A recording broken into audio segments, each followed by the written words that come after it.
These are my favorite books on talking about the actual sexual act. So if you are looking for something, these are some books, and I have most of them up here. So at the end, you're welcome to take a look. This actual book here, Autism Sex, is actually written by an adult with autism through the whole sexual act, as well as Wendy Lawson's book, but I didn't bring that because my other providers use that a lot. I also like Wendy Lawson's book because she talks about all the transgender, gay, lesbian pieces. I learned a lot from her about non-binary and all those pieces, so it's a good education too for me. Love, Sex, and Long-Term Relationships. And so this is interviews with individuals, older with special needs, about some of those sensory pieces they might have during sex, how to communicate during sex, all those different kinds of pieces. If you have girls, this is how to be safe with men. What is a boyfriend, what is not, helps with being taken advantage of sexually, all these different kinds of things. So feel free at the end if you want to look at any pictures or any books based on your child or young adult. And you can ask me questions, I'll tell you which one will be more appropriate. Masturbation is another huge topic. So lower function individuals, I've seen girls at the age of 5 masturbate in public until they've rubbed themselves raw. Like when they're young, it can happen very quickly. Sometimes it can happen more when they're about the age of 12. Again, their penis is growing, they're stimulated, and so all of a sudden they pull out their penis in class because they felt uncomfortable, and then everyone starts making like, ooh, don't do that. They make all this attention about him taking his penis out in the classroom, and then what ends up happening is now he does it like once every 15 minutes in the class, right? Becomes a habitual kind of attention-seeking type thing. And so one thing that we've done for this, which has been really, really successful, is we give them what they want. We're going to teach them how to masturbate, but in a timely manner. When we talk about lower function individuals, they're not masturbating to ejaculation, okay? It's just to kind of play with themselves, all right? And so what we're trying to do is look to see if there's any antecedents, anything that happens right before they pull their penis out in class. And so it could literally be that I've had some kids where they take their finger, put it in their anus and smell it. I've had other kids that do the little giggle with their and a little hand motion right before they take out their penis. So you want to look at that. You also want to see how often they're doing it. Because if they're doing it every 15 minutes, then what we're going to do is we're going to teach them to go to the bathroom every 14 minutes before it happens. So every 14 minutes, you have them go to the bathroom. Every time you see the antecedent, you have them go to the bathroom. And then what you're going to do is in that bathroom, you have a visual schedule about how to masturbate in a timely manner in a more appropriate place, okay? And so I did get this finally from Boardmaker online. Finally has a picture of a guy, of a kid holding his penis. Like for years they would have put any of these pictures on for me, for anybody. But what you want to do is you want to go to, you have a picture of the toilet, you have a picture of them pulling their pants down, sit on toilet, hold penis, and then you're going to set a timer. And you're usually setting a timer for 3 to 5 minutes, depending on your individual. They're going to wipe. Even if they're not ejaculating, it's still cleanliness, so we're just wiping, pulling pants up, they flush, wash their hands, and use hand sanitizer. So what you're doing is they're going to the bathroom every 14 minutes. You're setting a timer for 3 minutes in the bathroom. The reason we do it for like 3 to 5 minutes is when I've worked with individuals in residential facilities, what's happened if they're lower functioning, many times they're left alone for a long period of time. And then they start masturbating for a long period of time. Women in the room might forget because it's been a long time since you were in sex education, but what happens if a male masturbates and doesn't hit ejaculation, but they hit right before that piece, it becomes extremely painful. And so we have a lot of lower functioning individuals who then will scream and have a tantrum because they're in so much pain.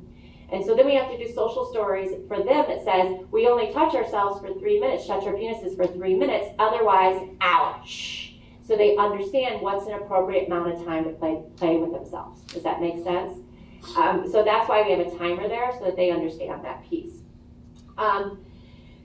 What you're then going to do is, so if I'm having them go to the bathroom every 14 minutes, I then extend that the next time to every 15 minutes, then every 16 minutes. Every 20 minutes they're going to go to the bathroom. Every 25 minutes. So I'm giving them what they want initially, but then I am extending the time slowly. I'm exposing them to a longer period of time. Usually takes anywhere between 8 weeks to 3 months for me to have a child who's masturbated in public every 15 minutes be able to go to the bathroom every 2 hours for 3 minutes at a time. So if you're very structured on it, they know this. And then you're controlling that environment around them so people aren't laughing. People aren't making a big deal if it does happen in class. It's just go to the bathroom. One thing I do want to point out, it is illegal to masturbate in a public restroom. Any laws, and I have a whole book on laws and sexuality, but any cases of an individual with special needs who was caught masturbating in like a public restroom was thrown out due to privacy laws. That means they still shouldn't do it. But our whole goal is, first we might be teaching them to masturbate in the school bathroom, and the goal is then to transfer that to the home environment, okay? We don't want them masturbating in public restrooms, okay? But it's just better than the classroom at that point. So again, we're then teaching to a different place. 2 books that I like if your child is more functioning.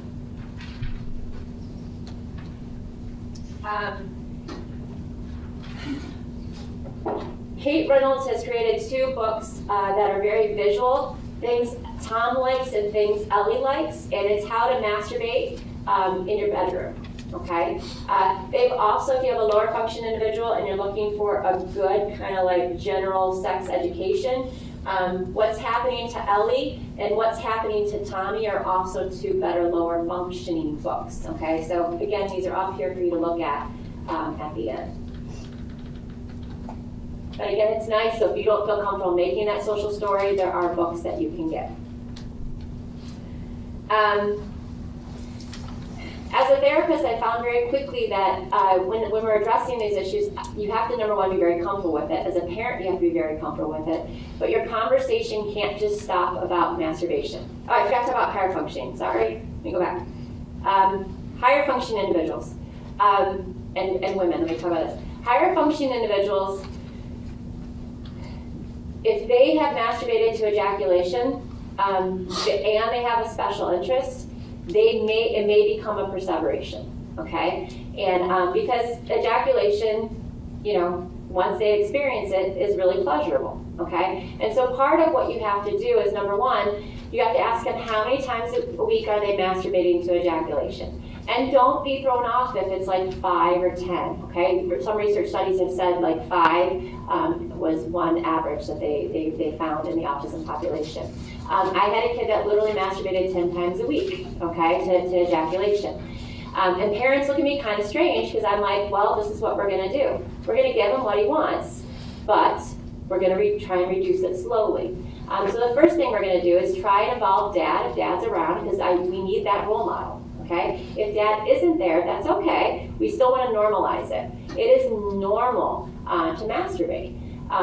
But with most men, when they first kind of discover themselves, it might be like 3 times that first week. And so right now you're at 10. How do we get to 3? How many times did you masturbate yesterday? 3 times. Okay, so tomorrow, I actually want you to masturbate to ejaculation 2 times. Some parents are like, what? And I'm like, no, we're trying to give him permission. So he did it 3 times, let's give him 2 tomorrow.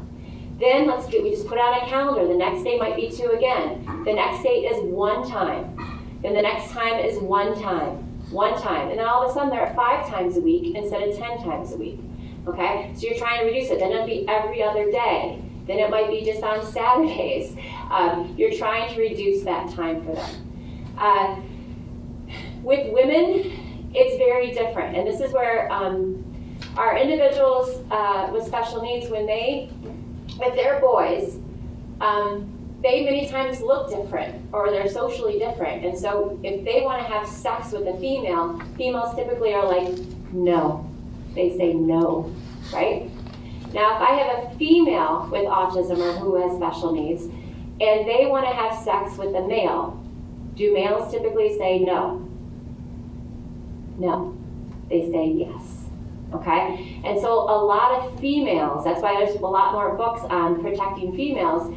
It's very common. I had one female that had 32 different partners in one day in high school.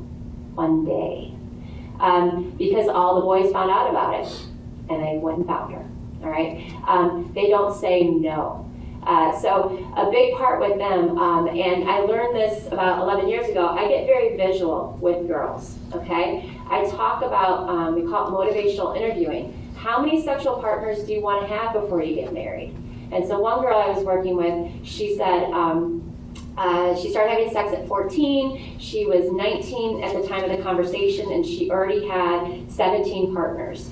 And you know, she had sexually transmitted diseases all the time, natural consequences weren't working, and so I said, how many, you know, you started having sex at the age of 14, I got a dry erase board, and I put a timeline there, and I said, you are now 19 and you've had 17 sexual partners. At what age do you want to get married? And she said 29. So I put 29 there, and I said, how many more sexual partners do you think you or your husband would want you to have by the time you're 29? And she said 2. I said, okay, well, right now at this rate, if you've had 17 sexual partners in 5 years, now that's going to double in the next 10 years, which means now you're going to have 50-some partners by the time you're 29. And her eyes got really big. We have to use visuals and break things down into small parts for them to understand, because talking about it just doesn't help. It has to be visual. That one did backfire, I'm going to be very honest, because she never had sex with anybody except for that one. They have 2 kids now, and he is physically abusive and usually in and out of jail. And so that backfires. So you have to also make sure you're pairing that with, you know, who's safe to have sex with and who's not, okay? You have to be very, very clear on those kinds of things. When we talk about the sexual, when we're talking with them about masturbation, different things, again, you also have to ask them, what are you looking at when you're masturbating? You can't just assume they're looking at appropriate things. Remember that 5-year lag in understanding sexual concepts? So if you have an 18-year-old who is engaging in masturbation and is on the internet, which they are, all right, what do you think they're looking at? 5-year lag, 13-year-olds. It's child pornography. And this is why these are things that have to be included in the sexual education program at the age of 12. We know these things. We know they're not right, but our individuals with special needs do not. And it has to be part of that education process. At the age of 12, we're teaching them what pornography is, what child pornography is, what masturbation in public is, what stalking behaviors are. So we're letting them know, you know, this is inappropriate. So you have to be willing to say, can you show me? Know that if it is downloaded on your computer, it is a federal offense, okay? I have a whole book about an adult with autism who did that. He was a teacher. He just entered in, like, it had nothing to do with child pornography, but it got downloaded on his computer and he lost his job.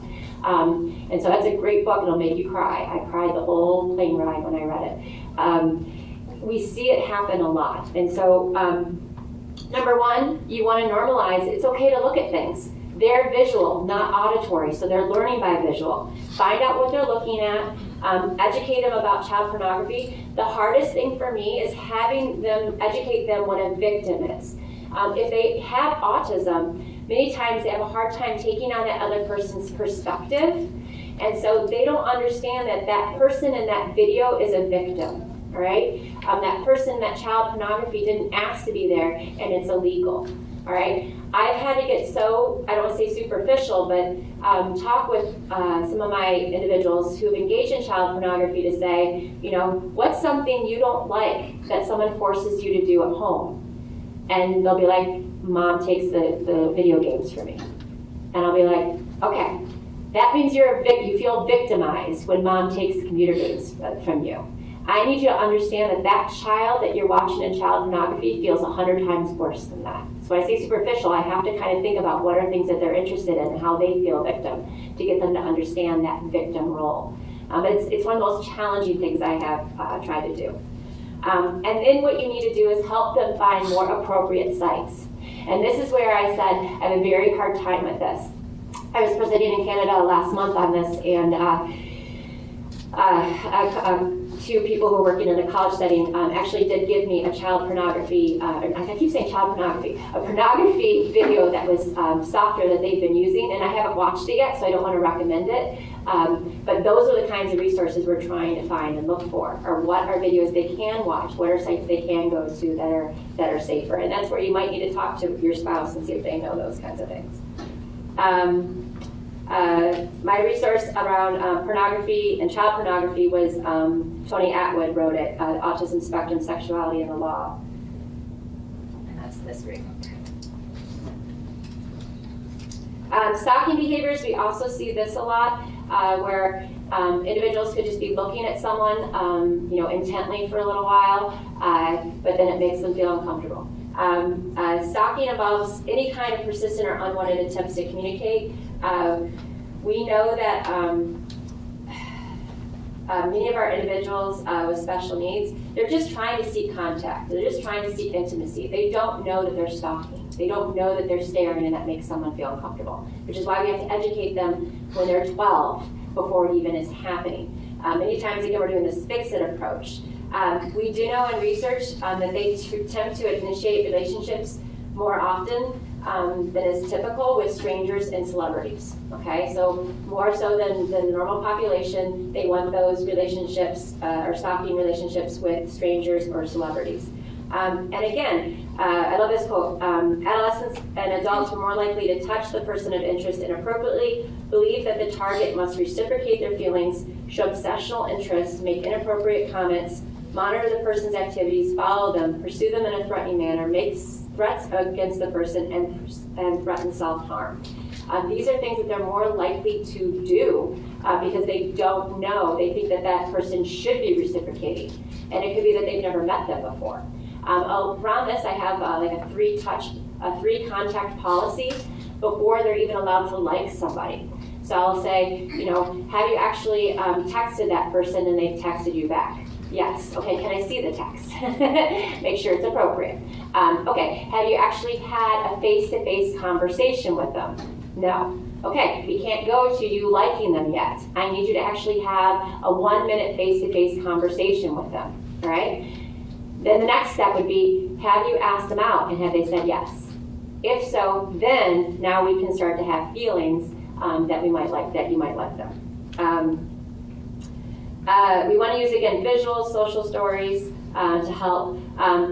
To gradually decrease stalking, I do the same kind of thing that I do with masturbation. So it's the idea that I'm going to give them that person, but in a more appropriate way. So the best thing to do is if I have the person they're stalking involved, I have a lot more success. If I don't, it's a lot harder. So if I have a kid who is texting 420 texts a day to a girl, which is completely inappropriate and can be viewed as stalking, I ask that girl's parents, can he text between 3:30 and 4? We're going to give it to him just in a more appropriate way, so that way he can get it out of his system. If it's around visual in the classroom, what we'll try and do is let them look at that person for 3 seconds every 15 minutes. So when the timer goes off in 15 minutes, you can look at Jane for 3 seconds. Okay, now get back to work. And then again, we do every 20 minutes. Look at Jane for 3 seconds, and then go back to work. Now go to 25 minutes. So we're constantly doing those kinds of things. Again, our community doesn't set ourselves up for success. We've worked with a lot of really neat individuals, some with Soto syndrome, which is a genetic disorder where kids reach puberty like at the age of 8. So they look like an 18-year-old at the age of 8. So I want you to imagine, a 14-year-old individual with Soto syndrome riding his bike down the street. He's going to look like he's 32 years of age, and some woman is getting undressed and her blinds are open. Of course that individual is going to stop and look. But these are the things that we're dealing with because the education didn't happen earlier on. And the idea is, well, I didn't do anything wrong. She left it open. She left the blinds open, so I was watching. Yes, but what you did by staying and watching is illegal, and that's actually worse than what she did. And that did become a stalking behavior for that person. So what we did with him is he was going past her house like 250 times a day on his bike. So we're reducing that to 75 times a day, to 10 times a day. Give it to him, but just more appropriate. And he lived in a great community where everybody understood what was going on. Last thing I want to talk about is gay, lesbian, transgender thoughts and behaviors. And I can talk about this for hours, and I only got like 4 minutes left. We know that they actually do experience more gay, lesbian, transgender thoughts than neurotypical individuals, is the big takeaway source. I love Lawson's book, and Goodall and Lawson's book, when we're talking about these issues. Those are two individuals. Lawson, I said, she's on the spectrum. She does a great job educating, helping people with safe boundaries. I also love the Autism Spectrum Disorder Guide to Sexuality and Relationships, because they go a step beyond that and talk about relationships in the workplace, relationships at college, what to do when the college professor asks you to come to office hours. If I have a college girl student who is in love with the professor, she'll actually think she can have sex during office hours with the professor because he's asked her to go. She needs to understand that's just to talk about academics. What to do when your employer asks you out. Is that appropriate? Is that not? All those kinds of things. So those are some great books that talk about that, which are really, really important. Last thing, their special interests and sex. Their sexual desires and fantasies are similar to what we see in the general population, although there is an increase in fetishes. Okay, and that's why I love some of these books. So if you have an individual who is engaging in the sexual act or who wants to engage in the sexual act, I have some wonderful books that will talk about how to handle those kinds of fetishes, because part of it is making sure they're communicating to whoever they are having that intimate relationship about what they like, what they don't like. They don't like their back touch. They don't like their hair touch, whatever it is, so they can help communicate that. So I have a great book on that. The last thing I want to end on is just a warning for you guys. You need to watch out for YouTube poop. Has anyone been on YouTube poop? Okay. If your child or a young adult has access to an internet, I'm letting you know right now, he or she's been on YouTube poop. If you enter in any of their special interests, and just enter in YouTube. So if I was to enter in Hello Kitty YouTube, if I scroll down far enough, you'll see Hello Kitty YouTube/poop. If I was to click on that, what it is, and it's for any special interest. So I watched the one on SpongeBob. I just put in SpongeBob YouTube poop, and it popped up. I'm letting you know, please don't watch it for longer than 10 seconds, because you will have a psychotic episode yourself if you watch it for longer than that. What happens is it's slight visual ideas of SpongeBob having a penis in his ear, having snot come out of his nose, and him shoving it up his butt. It is all these phallic sexual images and sounds that go really, really fast. And then what our kids do, and young adults, is they script it. So then we think they're having psychotic episodes because they're talking about SpongeBob, penis, in nose, oh, anus, hair flying out of his penis, and all these different things. We're like, what is going on? And that's what YouTube poop is showing, okay? So you need to block that because your individuals can have access to it, and that's where they learn a lot of these things, okay? So that's just a warning. Other helpful articles, if you're looking into that sex crime, educating law enforcement. I know there's a law enforcement guy talking right now, which is awesome. Go talk to him too, but these are some great resources on that. Tons of references. That's my email if you need anything. I'm going to have books up here. Any questions? I know it's an uncomfortable topic. If you're introverted and want to ask me up here, that's fine. Please help me thank Kara.